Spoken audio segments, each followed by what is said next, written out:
Sidi Kaba, bonsoir. Bonsoir. Merci d'être avec nous. Vous êtes chercheur, auteur, spécialiste du Sahel et président donc, du Centre international de réflexion et d'études sur le Sahel. Le chef de la junte, on a entendu, a justifié ce coup d'État par la dégradation de la situation sécuritaire, je cite, et aussi par la malgouvernance économique et sociale. Est-ce que ça vous semble correspondre à la réalité de la situation du pays ? Non, je pense que lorsque un événement de cette nature se produit, il y a toujours des arguments qui sont mobilisés. Mais il serait bon de regarder l'histoire sociopolitique récente du Niger pour comparer avec les précédents coups d'État. Les trois derniers coups d'État que le pays a connus, en 1996, en 1999 et en 2010, ont été des coups d'État qui ont été perpétrés pour déjouer une situation de crise politique. Le pays s'est trouvé dans des impasses politiques et l'armée est intervenue sur la scène politique pour essayer de dénouer ces situations de crise politique. On n'est pas dans le même cas de figure. Il n'y a pas à proprement parler de crise politique au Niger. Il y a des tensions, comme il peut y avoir dans chaque pays, entre l'opposition et le pouvoir.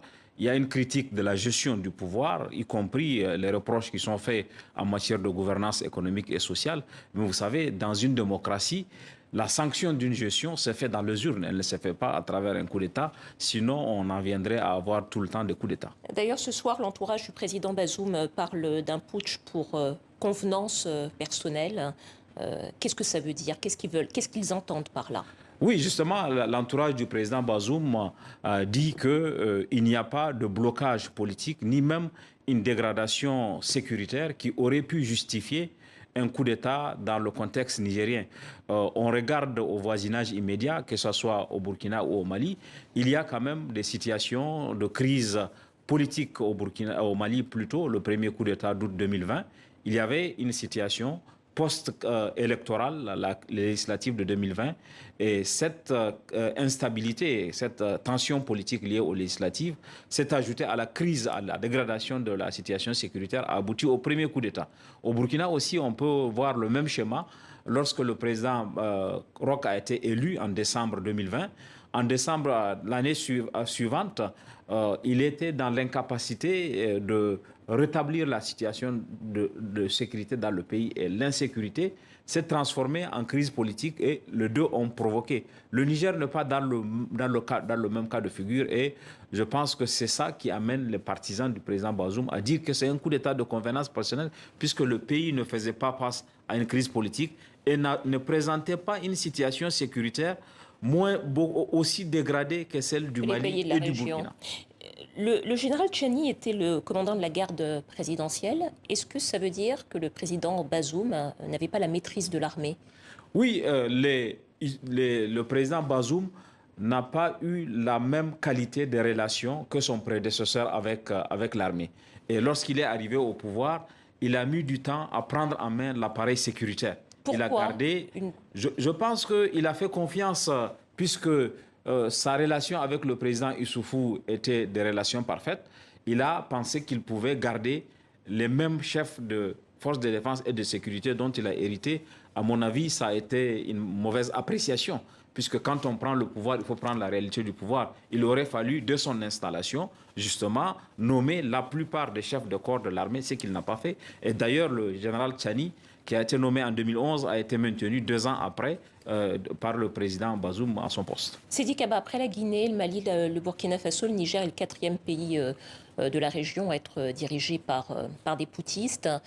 Quelles peuvent être les conséquences sur la lutte contre le terrorisme? Absolument, il va avoir des conséquences qui peuvent être même désastreuses, puisque lorsque l'armée est mobilisée pour s'occuper de questions politiques, lorsqu'elle a un agenda politique et qu'elle est essentiellement absorbée, ça va la distraire, ça va la démobiliser de la lutte antiterroriste. Ça me semble important. Maintenant, l'autre facteur qu'il ne faut pas négliger, c'est qu'on a observé ces derniers temps que la coopération transnationale pour répondre aux défis terroristes a beaucoup reculé.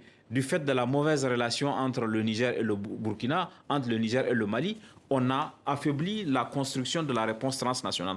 Maintenant, l'hypothèse que l'on formule et qui peut peut-être être utile, c'est que comme il y a des pouvoirs militaires un peu partout dans ces pays, la coopération transnationale pourrait se faire plus facilement parce qu'on part de l'hypothèse que les militaires se parlent. Mais il faut prendre garde, à mon avis, à considérer la menace terroriste au Sahel comme une question purement militaire et sécuritaire.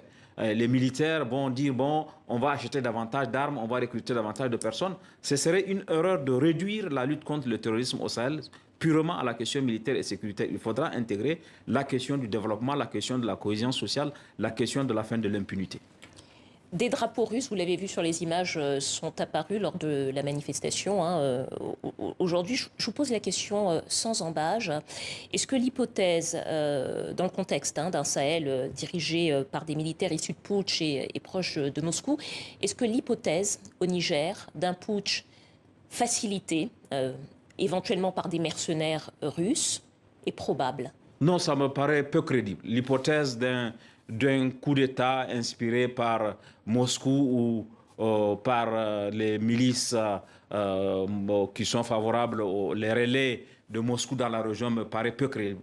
En revanche, ce qui est possible, c'est ce qu'on a pu voir, c'est-à-dire que la Russie se tient en embuscade et trouve dans le coup d'État une opportunité pour vendre, pour faire une offre au Niger en disant que avec nous, ce sera forcément meilleur qu'avec vos partenaires d'aujourd'hui. C'est celle des arguments et la situation d'aujourd'hui du Niger peut donner une opportunité puisque la Russie, qui est déjà en embuscade dans la sous-région, puisse venir faire une offre en disant que nous, on va vous faciliter les choses, notamment l'acquisition du matériel. Et on sait que l'armée nigérienne, comme toutes les armées de la sous-région, ont besoin, par exemple, d'une composante aérienne, des avions de combat, de transport de troupes, et la Russie en a.